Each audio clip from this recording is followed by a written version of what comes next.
네, 오늘 사건이 일어난 그 시간적 배경을 이야기하고 있죠. 이튿날이라는 것은 그 전날 예수님께서 제자들에게 먼저 배를 타고 건너가라 얘기를 하셨고, 그 뒤에 폭풍우를 뚫고 찾아가시는, 그래서 지금 이 사람들이 그 전날 오병이어 사건을 경험하고 난 뒤에 예수님을 임금 사무를 했는데 사라지신 거죠. 네. 그래서 이 사람들이 다음날 수단과 방법을 가리지 않고 예수님을 찾아간 그런 사건이 나타나고 있어요. 25절에 보니까 라삐어 언제 여기 오셨나이까, 우리말로는 감정이 별로 드러나 있지 않지만 원어로 보게 되면 굉장히 기뻐했다, 이런 의미를 담고 있어요. 그러니까 얼마나, 여러분들도 하룻밤만 예를 들어서 강아지를 잃어버렸는데 밤새도록 찾았어요.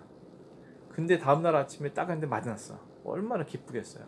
이 사람들은 예수님이 어디를 가셨지 뭐 발달한 것도 아니고 페이스북이 있었던 것도 아니고, 근데 찾고 수소문을 해서 결국엔 예수님 만났어요. 그러니까 얼마나 기뻤겠어요. 그러니까 이 사람들이 라삐어 언제 오셨습니까? 선생님 언제 오신 거예요? 너무너무 기쁘게 예수님을 반겼단 말이죠. 근데 오히려 예수님은 뭐라고 말씀하시냐면, 너희가 나를 찾은 것은 표적을 본 까닭이 아니요 떡을 먹고 배부른 까닭이로다. 자, 여기서 우리가 한 가지 볼 수 있는 건, 이 사람들이 표적과 지금 떡을 먹고 배부르는 것 같은 사건이죠. 사실 오병이도 똑같은 사건이잖아요. 근데 그거를 표적으로 보지 않았다는 거예요. 배가 불렀기 때문에 어떤 그 자신들이 경험했던 오병이어를 통해서 얻어진 결과만을 이 사람들이 본 거지, 이것이 무엇을 의미하는지, 표적이라는 게 뭡니까? 그 안에 뭔가 상징적 의미, 함축적 의미를 담고 있다, 그런 뜻을 갖고 있기 때문에 분명히 예수님께서 오병이어 기적을 나타내신 것은 함축적 의미, 상징적 의미를 두고서 행하신 것이지 단지 배고픈 사람 밥 줘야지 라는 차원에서 행하신 게 아니라는 거예요. 근데 이 사람들은 오병이어의 어떤 표적을 보지 않고 그 사건이 나타낸 결과만을 보고 따라왔기 때문에 결국 이 사람들은 예수님한테, 그러니까 예수님 보여주고 싶었던 건 뭐예요? 내가 생명의 떡이다. 온 오줌 만물을 다스리는 주권자다. 내가 너희에게 목마를 뿐만 아니라 영원한 생명수를 줄 수 있는 존재다. 또 앞전 사건 통해서 내가 폭풍과 바다까지도 잠잠케 하는 그런 주권자다라는 사실들을 보여주신 거죠. 그걸 보고 뭘 원하시는 거예요? 그런 나를 의지해라. 너의 삶을 의탁해라. 내가 너의 구주다라는 것을 그들이 알기 원하셨던 거예요. 근데 그 사람들은 여기에 배부른 것만 생각한 거예요. 내 배고픈 거 해결해 줄 수 있지. 난 그런 예수님 필요해 라고 해서 찾아온 거예요. 그 사람들은 예수님한테 자신의 모든 것을 맡기고 의지함으로 참된 생명의 삶을 살아야 되는데, 단지 육신의 생명만 연장시켜주는 그런 것에만 목매달아 살고 있었던 거예요. 그렇기 때문에 예수님께서 그들을 어떻게 보면 책망하고 계신 거죠. 자, 우리가 이들과 똑같을 수 있어요. 우리의 삶에 일어나는 것들이 표적이 아닌 게 어디 있어요? 다 표적이지. 하나님께서는 모든 것에 다 의미를 두셨어요. 정말 우연이라는 게 없고 그냥 개인이 생긴 일이 없어요. 다 표적이 들어있어요. 그런데 우리는 어떻습니까? 결과만을 보고선 이야기하잖아요. 자꾸 하나님 왜 나한테 이러시지? 자기에게 좋으면 기뻐하고 감사하면서 자기 마음에 안 들면은 왜 그러신 거예요? 그렇게 하나님께 따져묻고 원망하고. 두 분의 삶에도 그렇죠. 이유, 하나님 괜히 그러는 게 있어요? 두 분의 삶에서 일어난 일들 중에 우연은 없죠. 제일 큰 문제가 뭐예요? 남편. 제일 큰 문제가 뭐예요? 기타 등등. 왜 표적은 안 보고 자꾸 눈에 보이는 것만 자꾸 왜 그러냐는 얘기죠. 그럼 이 사람들과 우리가 다르잖아요. 우리는 맞아. 마음속으로 오병이어 기적, 이 어리석은 인간들 같으니라고, 주님이 생명의 떡 주실 분인데 왜 그거 못 보고 자꾸 육식의 떡만 그렇게 따지냐. 근데 우리가 뭐가 달라? 우리도 표적을 못 보면 이들과 똑같아질 수 있다. 그런 경각심을 가져야 돼요. 그러므로 나는 표적을 찾아야 돼. 나에게 일어나는 사건들, 내가 만나는 사람들, 내게 일어난 상황들을 통해서 하나님이 내게 주시는 메시지를 찾는 게 우리가 이 사람들과 똑같아지지 않을 수 있는 길이라는 걸 잊지 말아야 돼요. 아멘. 자, 다음 주에 와서 저한테 표적 어떤 걸 봤어요? 얘기를 할 수 있어야 돼요. 그냥 오늘 하루 사는 게 무의미하고 다른 쳇바퀴 도는 것 같고 삶은 달라지지 않고 결과물도 달라지지 않고 그런 것 속에 좌절하고 쓰러진 모습으로 살아올 게 아니라 하나님이 나에게 이런 말씀을 하셨어요. 내가 미처 보지 못했는데 이런 표적이었어요 라고 우리가 증언할 수 있는 그런 모습이 되어야 한다. 기억하시고, 자 27절에 뭐라고 되어 있습니까? 너희들에게 얘기하죠. 썩을 양식을 위해 일하지 말고 영생하도록 있는 양식을 위해서 해라. 이 사람들 지금 뭘 위해서 사는 거예요? 썩을 양식을 위해서. 썩을 양식을 위해서. 썩을 음식을 먹고 사는데 그 사람도 썩어지겠죠. 썩어 없어질 것들을 위해 살아가는 인생인데 그 썩어질 음식이 사라진과 동시에 그 존재도 사라지는 거예요. 제가 몇 주 전에 말씀드렸죠. 먹고 살기 위해 사는 존재와 살기 위해 먹고 사는 존재는 틀리다. 뭐가 틀려요? 목적이 틀리죠. 먹고 사는 게 목적이 되면 그 사람은 먹고 사는 것 때문에 그 인생이 끝나는 거예요. 살기 위해 뭘 위해서 사느냐, 뭘 위해 살기 위해서 먹고 사느냐, 그러면 그 질 자체가 틀려지는 거죠. 이 사람들은 썩을 양식을 위해서 사니까 그 인생도 썩어지는 인생으로 끝나는 거예요. 근데 예수님은 영생하도록 있는 양식을 위해서 해라. 영생하도록 하는 양식을 얻을 수 있다. 그 길이 열려 있다. 그것을 선택해라. 그들에게 촉구를 하고 있는 거죠. 자, 여러분들은 왜 살아요? 뭘 위해 살아요? 썩을 양식을 위해 삽니까? 영생하도록 우리 영생하도록 있는 양식을 위해 살아갑니까?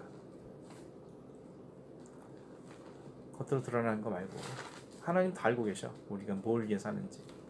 썩을 양식을 위해서. 썩을 양식이라는 거 꼭 먹고 사는 문제뿐만 아니라 비본질적인 것들로 위해서 살아가는 인생들. 그런 인생들은 썩을 양식을 추구하는 사람들. 헛된 것들을 추구하는 인생들. 그런 인생들을 향해 주님이 책망하시는 거잖아요. 뭐야, 야, 안타까워하시는 거지. 야, 너 별것도 아닌 거 그렇게 목숨 걸고 사냐. 정말 너에게 영생할 수 있는 그런 것들을 주는 양식을 먹고 살아야지. 그게 바로 너에게 준 축복 아니냐. 왜 축복을 누리지 못하고 걷어차고 있냐. 그런 말씀을 우리에게 해주시는 것이다. 자, 이 양식은 누가 줄 수 있어요? 인자가 줄 수 있다. 인자는 누구예요? 예수님. 예, 아버지 하나님께서 인치신 자, 인정해 주신 분, 그를 보증해 주신 분, 그런 분이 바로 당신이다. 당신이 너에게 줄 수 있다. 그러니까 그들이 묻죠. 우리가 어떻게 하여야 하나님의 일을 하오리이까? 어떻게 우리가 하나님 일을 합니까? 라고 이야기를 던지고 있죠. 그러니까 하나님의 일이 이 사람은 어떤 건지 모르는 거예요. 뭐가 하나님 일이지? 그러니까 예수님 뭐라고 대답하셨어요? 하나님께서 보내신 일을 믿는 것이 하나님의 일이니라. 예수를 믿는 것이 하나님의 일이다 그랬어요. 자, 그런데 우리가 한 가지 주의해야 될 게 있어요. 믿는다는 게 뭐냐 도대체. 그냥 난 예수님 나의 구주예요. 난 예수님 믿어요. 난 예수님 나의 창조주이시고 나의 삶의 주인이시고 그걸 믿어요. 그러고서 삶은 안 그래. 그럼 믿는 거예요? 안 믿는 거죠. 난 썩을 양식을 위해서 살지 않아요. 말한다고 해서 그 사람이 정말 썩을 양식에 살지 아니죠. 이어령 박사라는 분인데 평생 예수 안 믿다가 늙음악해서 그 딸 문제 때문에 예수를 믿게 되신 분이에요. 그분이 책 속에 이런 그 영성에서 지식으로가 그 책에 들어있는 내용 중에 하나인데 일본에서 유학생활을 했대요. 근데 유학생활을 하면서 이제 자기 그 어쨌든 혼자 사는 집이지만 뭔가가 이제 있잖아요. 근데 자기가 하루 슈퍼에 갔는데 쌀이 너무너무 싸게 파는 거예요. 그래서 그 쌀 싸게 판다고 그걸 가지고 가겠다고 그거를 내고 그 쌀을 짊어지고 자기 집에 간 거예요. 그 자기 집에 그걸 탁 내려놓는 순간 그런 생각이 든 거예요. 세간살이가 들어갈수록 나의 삶의 자유는 줄어드는 거야. 방의 크기는 똑같은데 거기에 하루 싸게 산다고 쌀 갖다 놓고 싸게 판다고 뭐 책장 갖다 놓고 싸게 산다고 뭐 이렇게 막 갖다 놓다 보니까 자기가 운신할 수 있는 자리가 줄어드는 거예요. 요즘은 미니멀 라이프 많이 그러는데 어떻게 돼요? 세간살이가 많으면 많을수록 자기가 누릴 수 있는 자유의 폭도 같이 줄어드는 거예요. 운신의 폭이 줄어드는 거지. 그러니까 그러니까 그분이 그런 말을 하시더라고. 그러면 내가 지금 이 쌓아놓은 세간살이들은 결국 나를 속박하는 것이고 나를 제한하는 것이고, 그럼 자기가 정말 누릴 수 있는 것들을 누리지 못하고 살아가는 것이니 어떻게 보면 자기의 에너지와 시간과 생명을 허비하는 것과 마찬가지다. 그런 깨달음을 글로 쓴 것을 본 적이 있습니다. 사람들은요, 부자가 되면 행복할 줄 알지만 사실 그건 다 썩어 없어질 것들이죠. 사실 부자가 된다는 건 썩어 없어질 것들을 위해서 내가 지금까지 수고했다라는 말과 같은 거예요. 부자라는 건 결국엔 자신에게 주어진 공간 안에 필요 없는 것이지만 과시하기 위해서 하나하나 채워넣는 거잖아요. 그런 것들. 제가 호주에 갔는데 되게 놀란 것이 있어요. 제가 몇 개월 산 적이 있거든요. 거기 갔는데 변호사예요. 돈 잘 벌어요. 근데 차가 20년도 더 된 차를 타고 다녀. 우리나라 같았으면은 고급 세단을 타고 다녔을 텐데, 아니 무슨 변호사가 저렇게 검소해라고 막 생각될 정도로 그분이 그런 말씀하시더라고. 아니 오죽 자랑할 게 없으면 차를 자랑합니까? 그 사람은 차값밖에 안 돼요. 인생이 가치가 그밖에 안 돼요. 그런 말씀을 하시더라고. 그러니까 내가 자랑할 건 차가 아니라는 거야. 그럼 굴러다니면 하면 되지. 이건 비본적인 건데, 내가 자랑할 수 있는 건 내가 갖고 있는 어떤 지식, 또 내가 갖고 있는 삶의 목적, 방향, 그리고 내 인생의 어떤 목표, 이런 것들이 자랑이 돼야지. 그까짓 거 차 한 대 값을 갖고 내 인생을 그렇게 자랑하려고 한다면 그 사람은 얼마나 불쌍한 사람이냐. 되게 부끄럽더라고요. 한국 사람들 그렇지 않거든. 좀만 높아지면 거기에 합당한 차를 타야 되고, 거기에 걸맞는 집에 살아야 되고, 거기에 걸맞는 집, 이사 갈 때 쓸만한 거 다 버리잖아요. 예전에 쓰던 거 다 버리고 새로 사죠. 그래서 제가 살던 동네는 못 사는 동네인데 조금만 더 가면 잘 사는 동네에 있어요. 그 동네 가서 가구를 주우면은 정말 장땡이에요. 왜냐하면 거긴 잘 사는 집도 새로 이사하면서 다 버리거든. 뭐 쓸만한 게 많아요. 그렇다라는 거예요. 사람들이 오죽 잘못하면. 자, 그래서 예수님이 이 사람들 물어보죠. 하나님 일이 뭡니까? 예수님 믿는 게 하나님의 일이야. 믿는다는 건요, 그냥 입술로, 그냥 뭐 심증으로 그냥 그렇게 말하는 게 아니에요. 정말 믿는 사람은 행동까지 반드시 움직여야 돼서. 야고보 얘기하잖아요. 야고보 사도가 행함이 없는 믿음은 죽은 믿음이다. 믿는다고 100마디 말해도 행함이 없으면 그거는 진짜 믿음이 아니라는 거예요. 동전의 양면과 같이 믿음이라는 것은 내면의 믿음과 외형의 표현, 행위, 이러한 것들이 함께할 때 믿음이라는 게 가치를 지니게 되는데, 믿는다는 말은 참 엄청 많이 하는데 행함이라는 것은 전혀 없다면 그 사람의 믿음은 가치가 없는 거다. 마치 500원짜리 동전에 학은 있지만 뒤에 500이라는 숫자가 없는 거랑 똑같다. 가치 있는 믿음을 가져야죠. 이왕이면 우리가 믿음 생활 한다고 하는데 맨날 500원짜리도 되지 못하고, 그거는 나중에 뭐가 됐어요? 그 색깔밖에 안 되겠죠. 그런 존재가 돼서는 안 되겠죠. 예수님이 나를 믿는 거야. 날 믿는 게 뭡니까? 그냥 입술로만이 아니라 삶의 변화가 일어나야 돼 라는 것들까지도 말씀을 하신 거예요. 그러니까 이 사람들이 물어봐요.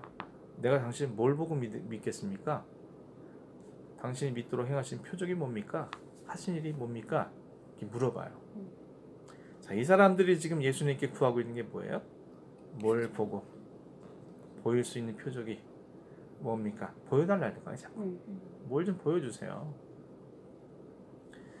어떤 분들, 그런 분들이 있어요. 하나님 뜻이 뭡니까? 그래놓고서 마치 오늘 나에게 보여주시는 말씀이 나에게 주신 말씀인 줄 알겠습니다. 딱 펴고서 딱 읽고, 아, 이게 하나님 말씀이시군요. 이런 분들도 있고. 그런 분들이 있어요. 정말 하나님 나에게 정말 이렇게 해주시면 그게 하나님 뜻인 줄 알고 제가 그렇게 할게요.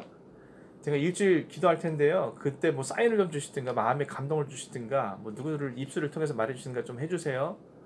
뭔가 보여달라는 거야 자꾸. 보고 믿는 믿음이 얼마나 위험한 믿음인지 아시잖아요. 기도원이 그랬잖아요. 양털 갖다 놓고서 하나님 시험했죠. 보여달라는 거예요. 우리가 다르냐? 다르잖아요. 뭔가 뭔가 하기 전에 하나님한테 뭔가 좀 사인을 자꾸 달라 그래. 보여달라고. 뭘 좀 행해달라고. 내가 좀 뭔가 내 마음에 불안하니까 확신을 달라는 거야 하나님한테. 근데 그런 확신을 갖고 믿음 생활하는 사람이 정말 건강한 신앙이니까요. 보지 않고 믿는 믿음이 좋은 믿음이 예수님 그러셨잖아요.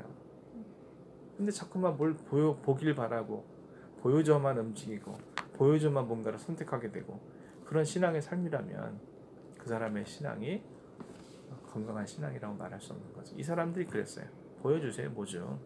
보여주시면 우리가 뭐 믿든지 말든지 결정을 할게요. 뭘 보여주시든지 표정을 보여주시든지 당신이 일하는 게 어떤 겁니까?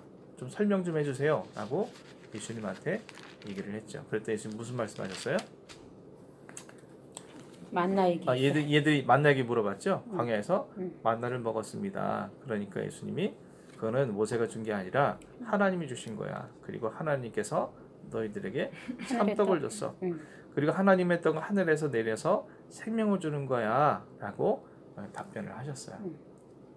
자, 만나가 갖고 있는 상징적 의미가 있습니다. 몇 가지가 있는데 그 중에 하나, 첫 번째 뭡니까? 은혜로 주어지는 것. 그 사람들이 수고해서 얻은 만나가 아니잖아요. 그들은 하늘만 쳐다보면 돼요. 하나님 그들에게 값없이 그들에게 은혜로 주신 거잖아요. 그죠? 두 번째, 만나를 주실 때 그들에게 주신 명령이 있죠. 하루치만. 주어진 하루치만 먹어. 너를 위해서 쌓아두지 말라는 거예요. 만나는 쌓아두면 어떻게 돼요? 벌레나고 냄새나고 썩어져요. 그러니까 이 사람들은 쌓아두면 안 되는 거예요. 우리 뭐 아무리 돈 많은 사람이나 우리나 아무리 가난한 사람이나 하루 세 끼 먹고 사는 건 똑같죠. 물론 뭘 먹냐는 틀리지만 사실 배고픈 사람에겐 뭘 먹냐는 중요하지 않잖아요. 내가 배가 부른 게 중요한 거지. 하루 세 끼, 하루 뭐 10끼 먹는 사람이 있어요? 아무리 비싼 건 먹어도 뭐 그 배는 무슨 뭐 똑같죠. 하루 세 끼 먹고 사는 거. 근데 하루치 이상을 하지 말아라. 매 순간마다 하나님 의지하고 내게 생명 주시는 분을 생각하면서 그렇게 살아라라고 만나를 주신 거예요. 근데 어리석은 사람들 그러지 않았죠. 세 번째, 이 떡을 먹어도 죽는다. 만나 먹는다고 하나님이 주신 떡이지만 먹는다고 살았어요? 다 죽어요. 먹어도 죽어요. 먹어도. 하나님이 주신 은혜를 먹어도 죽어요. 그러면 이 사람들이 추구해야 될 게 뭐예요? 먹고 죽는 떡이 아니라 정말 그들의 영원한 생명의 떡을 주실 분을 사모함, 그러한 것들을 갖고 살아가야 되죠. 그분이 바로 지금 예수님이다라는 것을 설명을 하고 있는 거예요. 그 사람들은 우리에게도 좀 이 만나 얘기 왜 나왔어요? 오병이어 지금 먹었거든요. 지금 이 사람들의 입장에서 예수님은 모세와 같은 선지자예요. 자기들에게 만나를 줄 수 있는 분. 오병이어의 기적을 통해서 자신들의 어떤 생명, 육신의 생명들을 어떻게 해줄 수 있는 분, 그렇게 생각을 하고 이렇게 얘기를 한 건데 예수님은 만나 갖고 있는 영적 상징들을 얘기하신 거죠. 자, 그리고 35절에 뭐라고 말씀하십니까? 이 떡 항상 달라고 하니까 예수님이 나는 생명의 떡이니 내게 오는 자는 결코 주르지 아니할 터이요 나를 믿는 자는 영원히 목마르지 아니하리라. 아멘. 주님이 주시는 떡을 먹는 사람들은 배고프지 않고 주님이 주신 물을 먹는 사람들은 목마르지 않는다. 자, 이 사람들이 지금 항상 먹게 해주세요 라는 건 뭐예요? 내가 배부르고 싶어요? 목마르고 싶지 않아요? 그런 얘기를 하고 있는 거죠. 근데 그 사람들이 예수님이 아무리 만나가 아니라 오병이어를 통해서 맨날 공급을 해줘도 그 배고픔의 문제가 해결돼요? 목마름의 문제가 해결돼요? 그렇지 않죠. 절대 그렇지 않아요.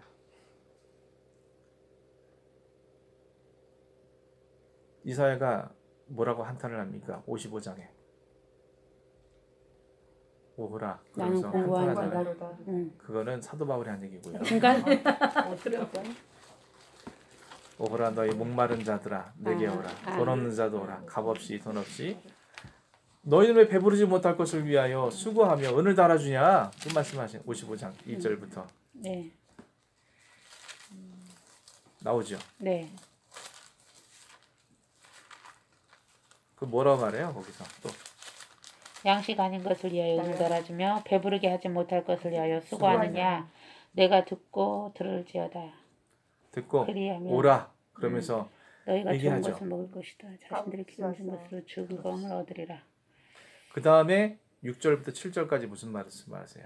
너희는 여호와를 만날 만할 때에 찾으라. 가까이 계실 때에 그를 부르라. 악인의 그의 길을 불의한 자는 그의 생각을 버리고 여호와께로 돌아오라. 그리하면 그가 긍휼히 여기시리라. 우리 하나님께로 돌아오라. 그가 너그럽게 용서하시리라. 아멘. 자, 그러면 무슨 말씀이세요? 너희들 배부르지 못할 것을 위해서 수고하는 인생 끝내고 여호와를 찾아라. 돌아와라. 그러면 내가 너희에게 영원히 목마르지 아니할, 그리고 너희에게 정말 다윗에게 베풀었던 그 은혜 내가 너에게 부어줄 거야 라고 말씀을 하신 거예요. 예수님도 동일한 말씀을 지금 하고 계신 거죠. 나는 너희에게 줄이지 않게, 목마르지 않게 해줄 거야. 근데 너희들 세상의 떡 추구하고 세상의 물을 추구하면 영원히 너희들은 이 배고픔과 이 목마름을 해결할 수 없어. 이미 이야기는 이미 그 수가성의 사마리아 여인을 통해서 말씀하셨죠. 5번 결혼하고 6번째 남자 살아도 만족을 누리지 못한 그 여인에게 내가 영원히 목마르지 않는 물을 너에게 주겠다. 자, 우리가 주님이 아닌 것들을 아무리 채워놓고 추구해도 결국 그 끝은 해결되지 않는 배고픔과 해결되지 않는 목마름, 그리고 그것이 시간이 흐르면 흐를수록 더 큰 허망함과 더 큰 허탈감으로 귀결될 수밖에 없다. 그 사마리아 여인도 처음에 5번까지는 했지만 6번째 포기하잖아요. 내 힘으로는 안 돼. 정말 허무해, 허탈해. 그러면서 그냥 정부로 살아가요. 정부로. 자, 그리고 너희는 나를 보고도 믿지 않는다. 무슨 말인 것 같아요? 뭘 봤어 이 사람들이 지금? 오병이어 사건, 그 다음에 예수님이 간 것도 못 봤는데 이미 건너오신 것, 이런 것들을 보면서 그들은 뭘 믿어야 돼요? 예수님은 나의 구세주, 나의 영원한 생명을 주실 수 있는 분, 이런 것들을 믿어야 되는데 봤는데 못 믿어요. 뭘만 봤기 때문에 그들이 예수님께 봐야 할 것을 보지 않고 필요치 않은 것을 봤기 때문에 그런 거예요. 보아야 할 것을 보아야 되는데 봐야 될 것을 못 보니까 보고도 믿지 않는 거예요. 예수님 분명히 보여주셨는데 난 이런 존재야. 난 너희들에게 이런 걸 할 수 있어라는 걸 그들에게 충분히 보여주셨는데 그들의 시선이 잘못되어 있으니까 헛된 것들을 보니까 그들 믿지 못한 거예요. 자, 예수님이 우리에게 행하시는 것들, 우리에겐 모든 게 다 선하고 아름다운 그런 결과물을 위한 과정으로 하나님이 계획해 놓으셨는데 우리가 자꾸 시선이 잘못되어 있으면 그걸 못 봐요. 못 보면 잘못 믿게 되는 거예요. 그러니까 우리가 보아야 될 걸 봐야지. 자꾸 보지 말아야 될 걸 보고 또 정말 본질이 아닌 것들을 자꾸 쳐다보게 되고 그러면서 내 신앙에 슬럼프가 오고 침체되고 그러면서 내 신앙의 힘이 떨어지고 그런 것들이 자꾸 반복되니까 신앙의 성장을 이루지 못하고 언제나 답보 상태에 있는 우리들의 어떤 답답한 영적 현실에 대해서 우리는 자꾸 낙망하게 되는 거죠. 왜 보고도 믿지 않니? 분명히 내가 너에게 알게 해주기 위해서 여러 가지 일들을 계획하고 세밀하게 역사를 해줬는데 왜 못 믿니? 이런 말씀을 해주시고 계신 거다. 자, 아버지께서 내게 주시는 자 다 내게로 올 것이고 나는 결코 내쫓지 않을 거야.